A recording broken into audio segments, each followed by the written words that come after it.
गांव के किनारे बसा एक छोटा सा परिवार जिसमें रामलाल अपनी पत्नी सुमित्रा और बेटे मोहन के साथ रहता था। रामलाल का परिवार अपनी सादगी और संस्कारों के लिए गांव भर में जाना जाता था। समय बीतता गया और मोहन की उम्र शादी के लायक हो गई। सुमित्रा चाहती थी कि मोहन की शादी ऐसे घर में हो जहां बहू संस्कारी और पारिवारिक हो। रामलाल ने भी सुमित्रा से कहा, बहू तो ऐसी चाहिए जो हमारे घर को और रोशन कर दे, न कि हमें बदलने की कोशिश करे। इधर मोहन के दोस्तों ने भी कई बार उसे कहा, तू शहर में नौकरी करता है, वहां की लड़की से शादी कर ले। लेकिन मोहन ने साफ कह दिया कि वो वही करेगा जो उसके माता पिता चाहते हैं। कुछ दिनों बाद रामलाल और सुमित्रा को एक परिवार की जानकारी मिली। वहां की बेटी राधा शिक्षित थी और संस्कारों में पली बड़ी थी। सुमित्रा ने मन ही मन राधा को अपनी बहू के रूप में पसंद कर लिया। शादी की बातचीत आगे बढ़ी और कुछ ही समय में मोहन और राधा की शादी हो गई। राधा अपने नए घर में आई। उसकी सादगी, मेहनत और आदरभाव ने पूरे परिवार का दिल जीत लिया। वो घर के हर सदस्य का ध्यान रखती और हर काम को खुशी से करती। एक दिन सुमित्रा ने राधा से कहा, बेटी, तुझे अपनी बहू के रूप में पाकर हमारा घर सच में रोशन हो गया। राधा मुस्कुराते हुए बोली, मां जी, घर का उजाला तो आप दोनों के संस्कार और प्यार से ही है। मुझे गर्व है कि मैं इस परिवार की बहू हूँ।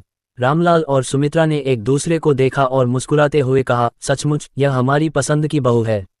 राधा अब पूरे परिवार की दुलारी बन चुकी थी। उसकी सादगी और परिश्रम ने न केवल घर को संवार दिया बल्कि पड़ोस में भी उसकी प्रशंसा होने लगी। गांव की महिलाएं अक्सर सुमित्रा से कहती, तुम्हारी बहू तो सच में भगवान का दिया हुआ वरदान है। लेकिन हर कहानी में कुछ मोड़ जरूर आते हैं। गांव में एक दिन पंचायत का आयोजन हुआ। चर्चा इस बात पर थी कि गांव में महिलाएं कैसे आत्मनिर्भर बन सकती हैं। राधा ने पंचायत में जाने की इच्छा जताई। सुमित्रा पहले तो थोड़ा संकोच में थी, लेकिन रामलाल ने कहा, बहू को रोकने की जरूरत नहीं। अगर वह समाज के लिए कुछ करना चाहती है तो उसे आगे बढ़ने दो। पंचायत में राधा ने सुझाव दिया कि गांव की महिलाएं सिलाई, कढ़ाई और जैविक खेती के जरिए कुछ नया कर सकती हैं। उसका आत्मविश्वास देखकर सभी हैरान रह गए। पंचायत ने उसकी बात मान ली और राधा ने महिलाओं को संगठित करना शुरू कर दिया। कुछ ही महीनों में गांव की महिलाओं ने अपनी मेहनत से ऐसा काम किया कि उनके बनाए उत्पाद शहर तक पहुंचने लगे। राधा ने न केवल महिलाओं को काम सिखाया बल्कि उनके साथ मिलकर खुद भी काम किया। रामलाल और सुमित्रा गर्व से कहते, हमारी बहू ने न केवल हमारे घर बल्कि पूरे गांव का सम्मान बढ़ा दिया है। लेकिन कुछ लोग राधा की बढ़ती लोकप्रियता से जलने लगे। एक दिन गांव के कुछ लोगों ने रामलाल से कहा, बहू को ज्यादा छूट मत दो। औरतों को घर की चारदीवारी के अंदर ही रहना चाहिए। रामलाल ने गंभीरता से जवाब दिया, हमारी बहू ने कोई गलत काम नहीं किया। वह महिलाओं को आगे बढ़ने की राह दिखा रही है। अगर ऐसा करना गलत है तो मैं चाहूंगा कि वह हर दिन यह गलत काम करे। सुमित्रा ने भी कहा, राधा ने हमारे संस्कारों को निभाते हुए हमें गौरवान्वित किया है। हमें उस पर पूरा भरोसा है। धीरे धीरे विरोध करने वाले भी राधा के काम को समझने लगे। अब गांव में हर महिला आत्मनिर्भर बनने की कोशिश करने लगी। गांव का नाम दूर दूर तक मशहूर हो गया। एक दिन मोहन ने राधा से कहा, तुमने सिर्फ मेरे घर को नहीं बल्कि मेरे जीवन को भी नया अर्थ दिया है। मैं तुम्हारा धन्यवाद कैसे करूं? राधा मुस्कुराते हुए बोली, धन्यवाद की जरूरत नहीं। मुझे तो बस इतना चाहिए कि हमारा परिवार हमेशा साथ रहे और एक दूसरे पर गर्व करे। राधा ने साबित कर दिया कि जब एक महिला को समर्थन और विश्वास मिलता है तो वह न केवल अपने परिवार बल्कि समाज को भी नई ऊंचाई तक ले जा सकती है।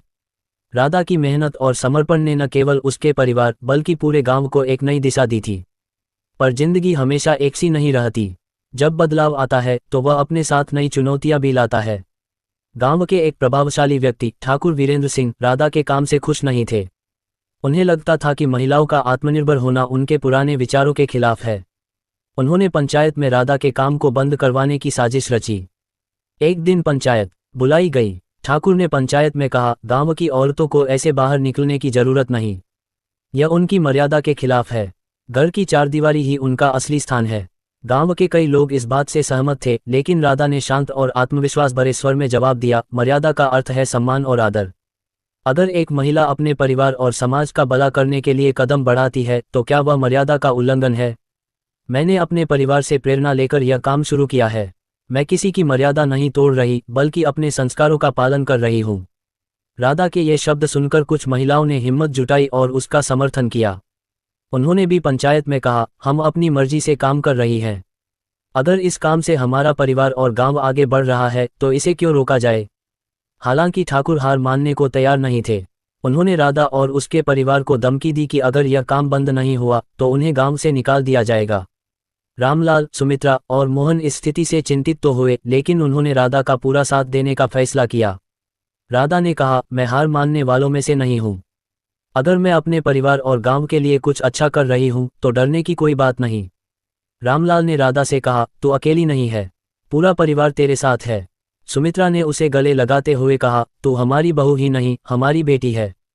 राधा ने महिलाओं के साथ मिलकर गांव के एक कोने में नई कार्यशाला शुरू की, जहां सिलाई, बुनाई और जैविक खेती के नए तरीके सिखाए जाने लगे। राधा ने यह भी तय किया कि उनके बनाए उत्पाद अब शहर के बड़े बाजारों तक पहुंचेंगे। गांव के कुछ युवा और शिक्षित लोग जो राधा के काम को सराहते थे, उन्होंने भी उसका समर्थन किया। उन्होंने सरकारी अधिकारियों को राधा के काम के बारे में बताया। एक दिन अचानक अधिकारी गांव आए और राधा के केंद्र का निरीक्षण किया। अधिकारियों ने न केवल राधा के काम की तारीफ की, बल्कि इसे एक मॉडल प्रोजेक्ट घोषित कर दिया।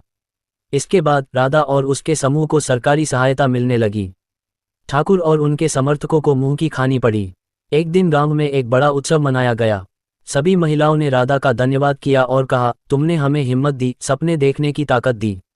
रामलाल ने गांव के बीच खड़े होकर कहा, इस बहू ने न केवल हमारे घर बल्कि पूरे गांव को रोशन किया है। इसे मैंने और सुमित्रा ने पसंद किया था और आज हमें अपनी पसंद पर गर्व है। मोहन ने भी भावुक होकर कहा, आज मैं सिर्फ राधा का पति ही नहीं बल्कि उसका सबसे बड़ा प्रशंसक भी हूँ। राधा ने सबके सामने कहा, यह सब अकेले संभव नहीं था। मेरे परिवार ने मुझे हमेशा सहारा दिया, और जब परिवार साथ हो तो हर लड़ाई जीती जा सकती है। जब परिवार और समाज मिलकर किसी एक उद्देश्य के लिए खड़े होते हैं तो हर बाधा को पार करना संभव हो जाता है। एक सशक्त महिला पूरे समाज को नई दिशा दे सकती है।